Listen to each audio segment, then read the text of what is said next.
As I was trying to decide this week where to divide up this episode into my sermon segments, I thought about just lumping this talk about the betrayal of Judas in with the next week on the Last Supper, because we'd much rather talk about the body and blood of Christ. We'd much rather have that topic. But since next week is Communion Sunday, I thought, no, that belongs there. And let's take a look at this. Let's not just read past and go, yep, betrayal. Let's actually think about this, because it is part of a lot of our lives. A lot of us have been on one side or the other of a betrayal. Betrayal is a consistent theme in history. I'll mention a few in a minute. It's a very common theme in literature and in culture. We could talk about Peter Pettigrew in Harry Potter. We could talk about Edmund in The Lion, the Witch, and the Wardrobe, about Smeagol/Gollum in The Lord of the Rings, about Scar in Lion King, about Anakin in Star Wars, about Loki in the MCU. Villains are perfect for betrayals. It's just something that goes natural when you're writing a villain, when you're creating a villain, you make them a betrayer. Of course, Shakespeare knew this in one of his best plays. In Othello, Iago is this horrible betrayer of his closest friend. And then, taking from history, he also wrote Julius Caesar, where, of course, Brutus betrayed a family member, really, Julius Caesar. And famously, Shakespeare has Caesar turning to his friend, his younger protege, Brutus, and saying, "Et tu, Brute," which means you too? Was it you too? He expected the betrayal from others, but that's the one that really hurt.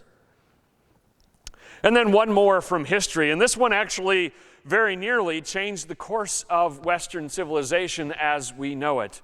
A man named Ephialtes of Trachis. And you've never heard of him, but that's okay. He's the man that showed the Persian army that there was a narrow path, actually a goat trail, leading up around the mountains beyond the pass at Thermopylae, where the Spartan 300 and their allies were holding the entire Persian army at bay, while behind them the Greeks were getting ready. Betraying his countrymen to the foreign invader. That's the worst kind in history's view. We see a lot of these. In our text this morning, we see, of course, the ultimate betrayal. If you want to call someone a mean name as an American, you might call them a Benedict Arnold.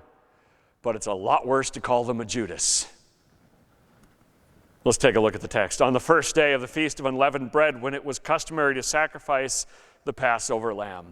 As we get into the Passion narrative, I want to just say a brief word.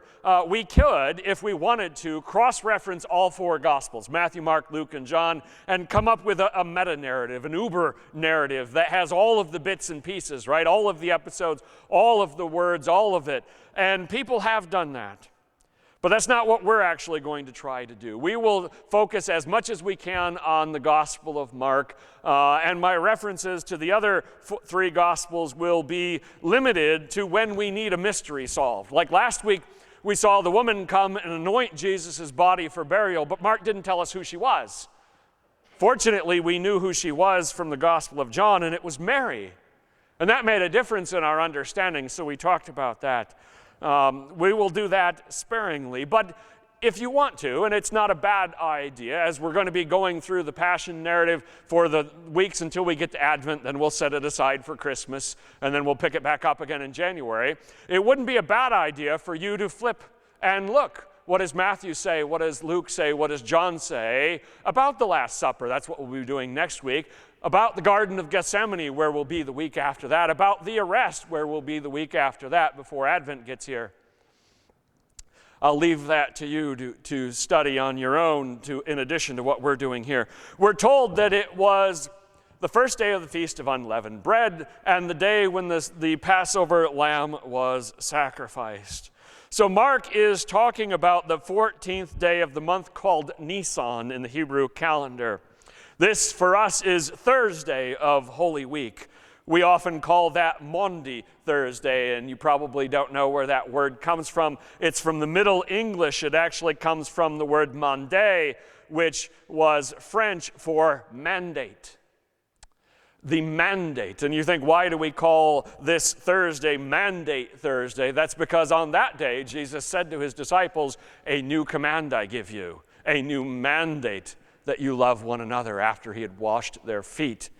And so that's the day that we are talking about. We're during the day on that day at this point in the narrative.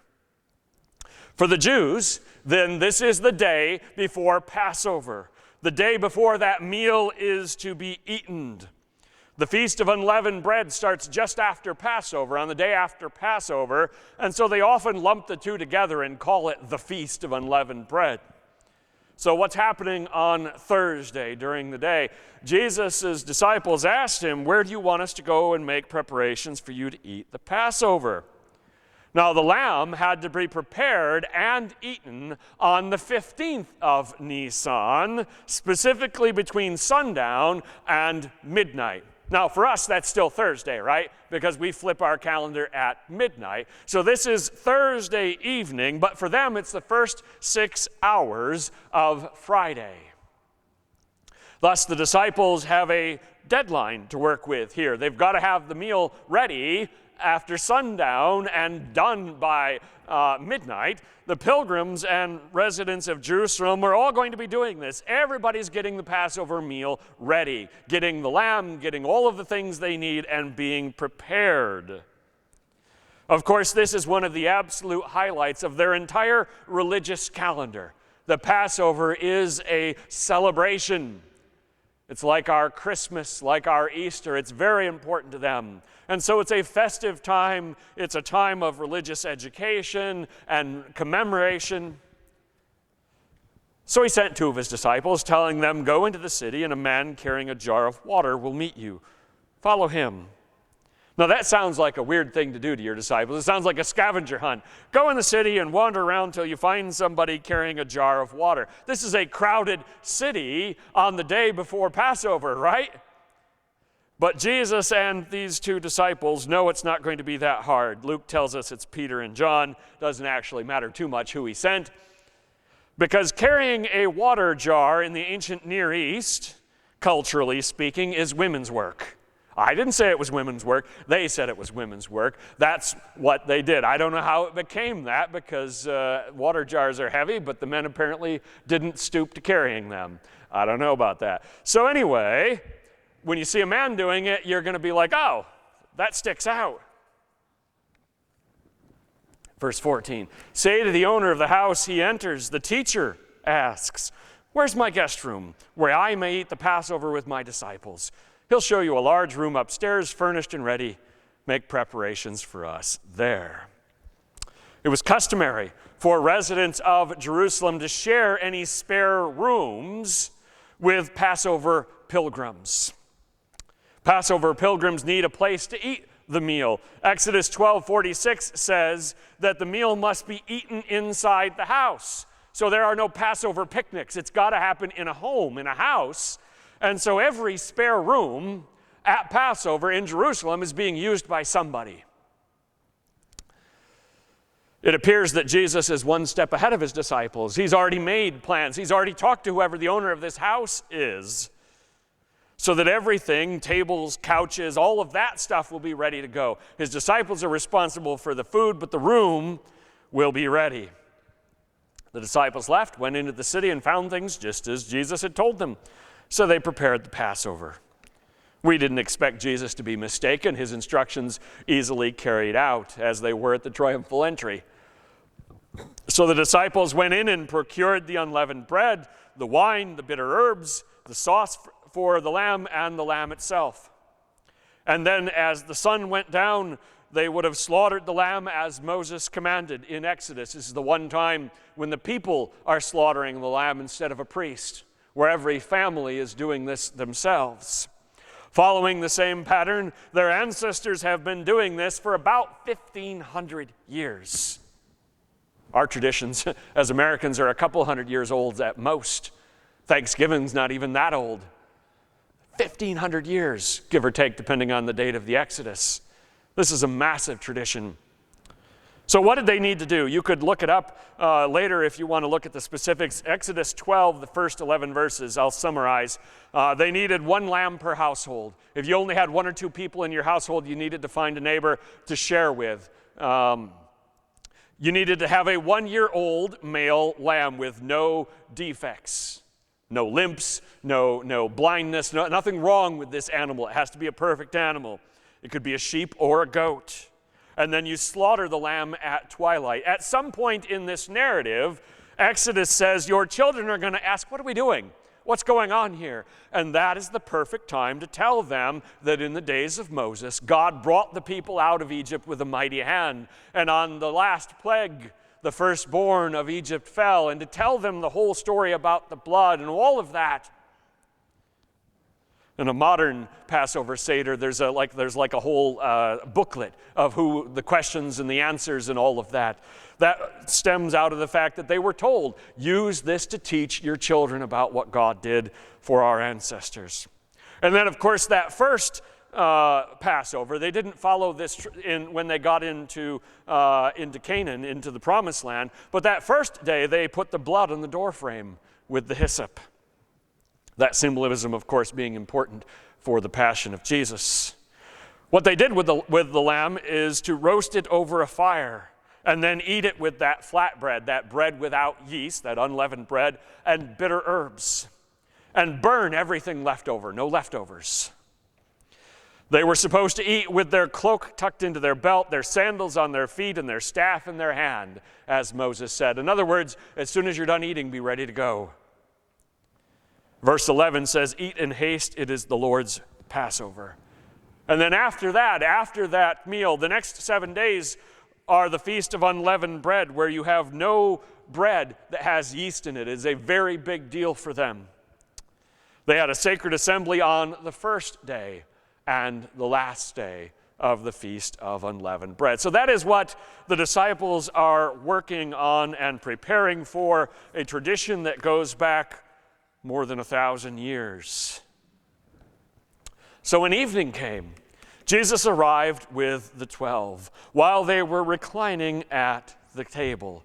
So now they've come into the city from Bethany. They all are gathering to eat this sacred meal together. The ancient custom was to eat it standing up.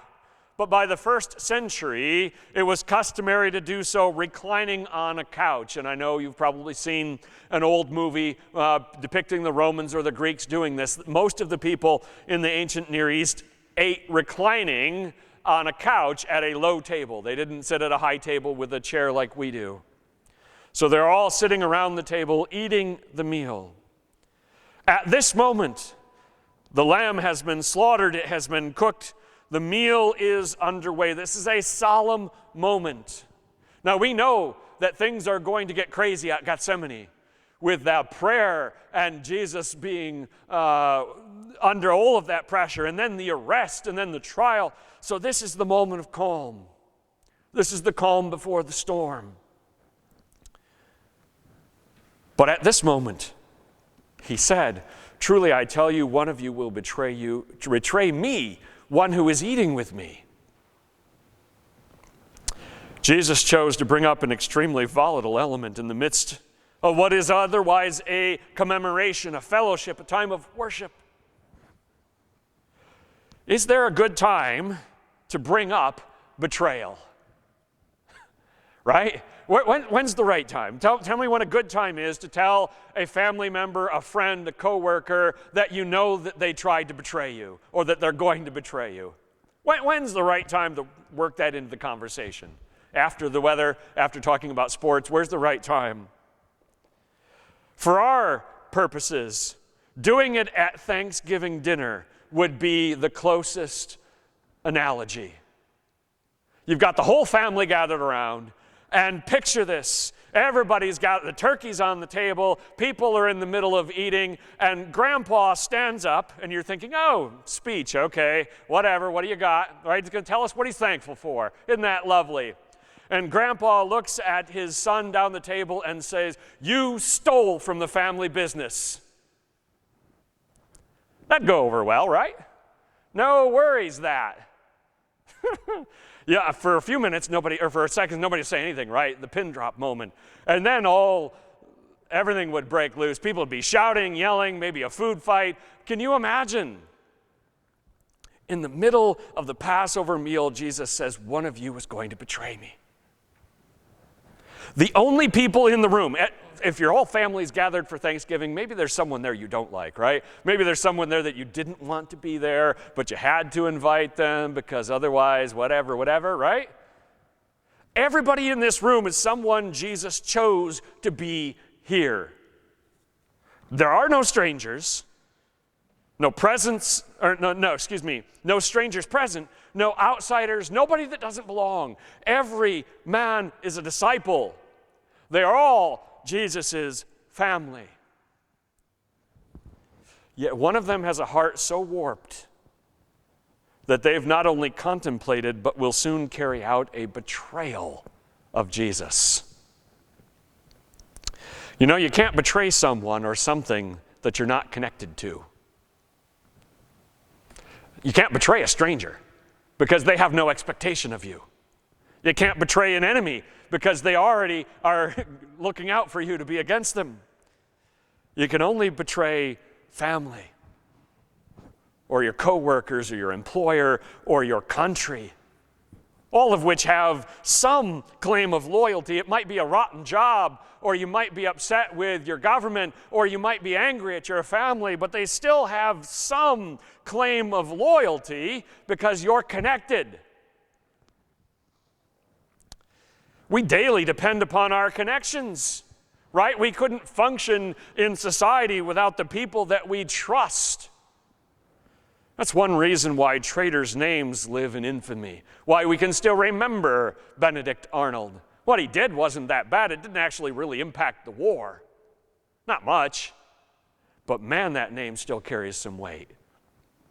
It's why society punishes traitors so severely. It's the death penalty, right?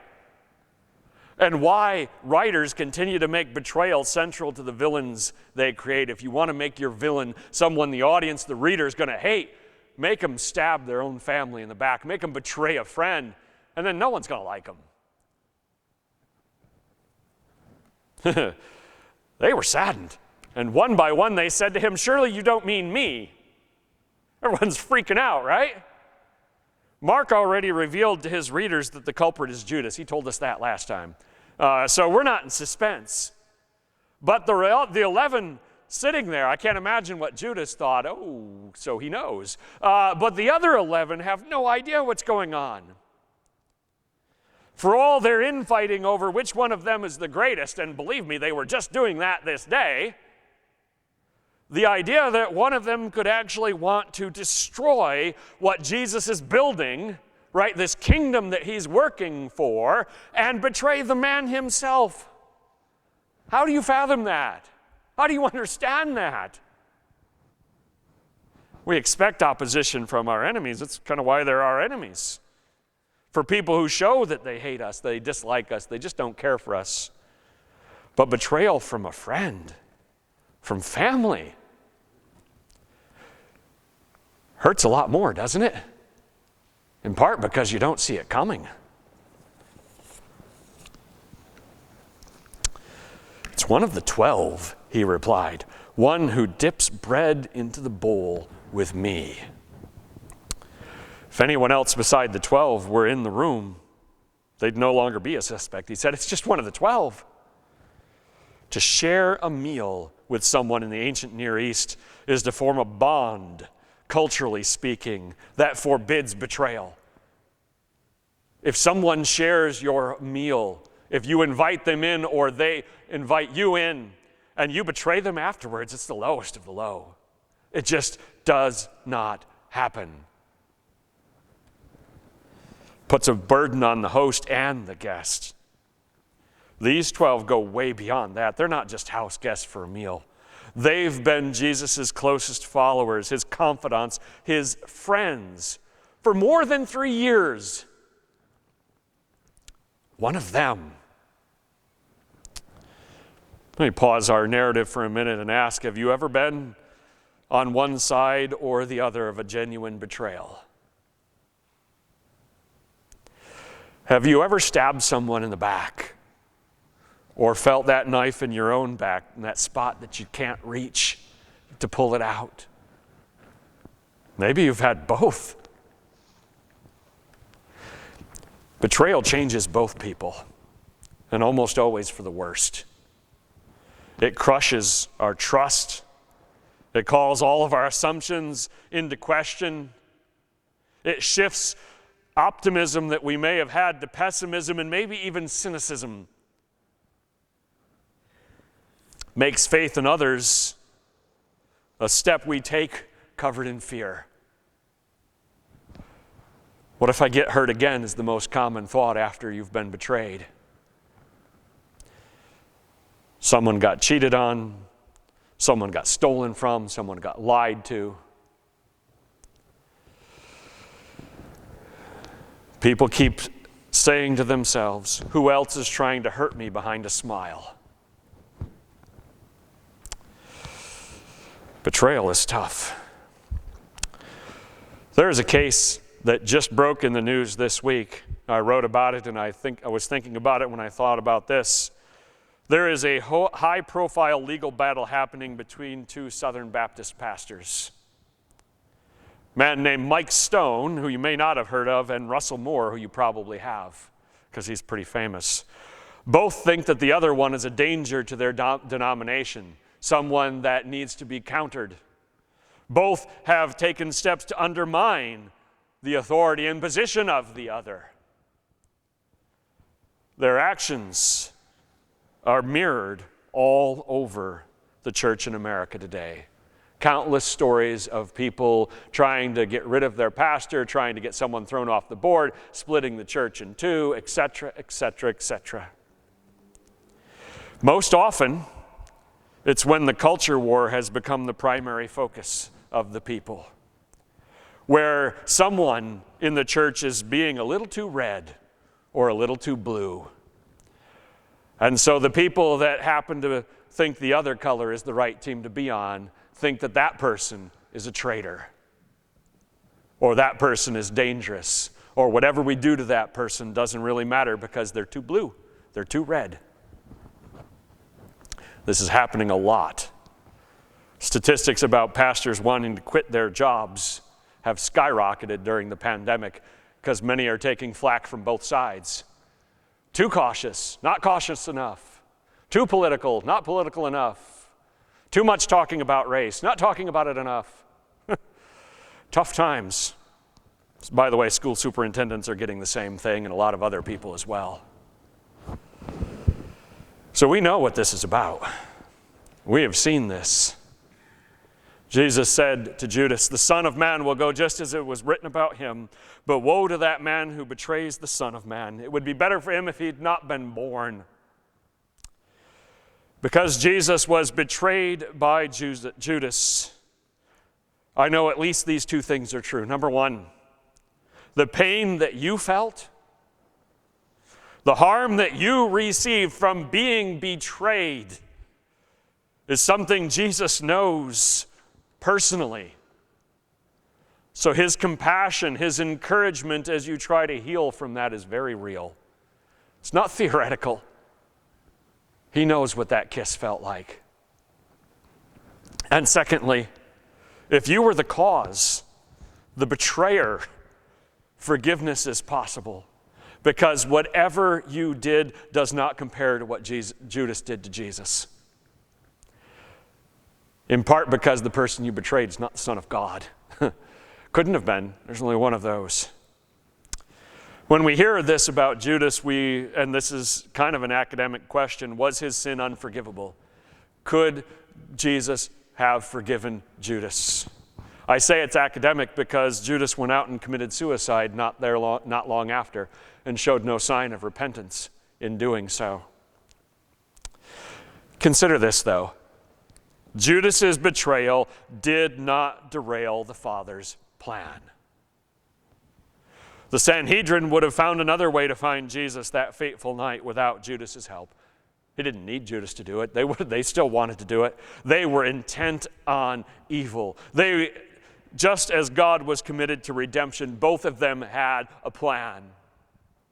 They conspired with low, base motives of greed and jealousy. God fulfilled his promises with self-sacrifice, mercy, and love.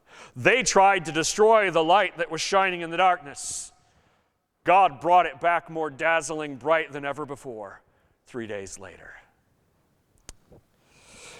We have no choice but to trust people, to build relationships, and yes, to open ourselves up to betrayal. Why is that? Very plainly, we have kingdom work to do. And we're not going to get it done on our own. We need each other. We need to risk our own potential pain to hold out hope to the lost. Better to serve, even if we get hurt, than to sit in fear on the sidelines. 3 thoughts of application here. The timing of Jesus' betrayal by Judas. Hours after the Passover meal with his disciples, the timing was God's choice. What God did for his people in the past echoed what he was about to do for the world. That Passover symbolism was God's choice. Secondly, to love deeply, to build connections, is to risk betrayal. Everybody knows that. But it's worth it. Period. It's always worth it. And thirdly, come to Jesus for either the healing you need or the forgiveness, because betrayal is not the end of the story.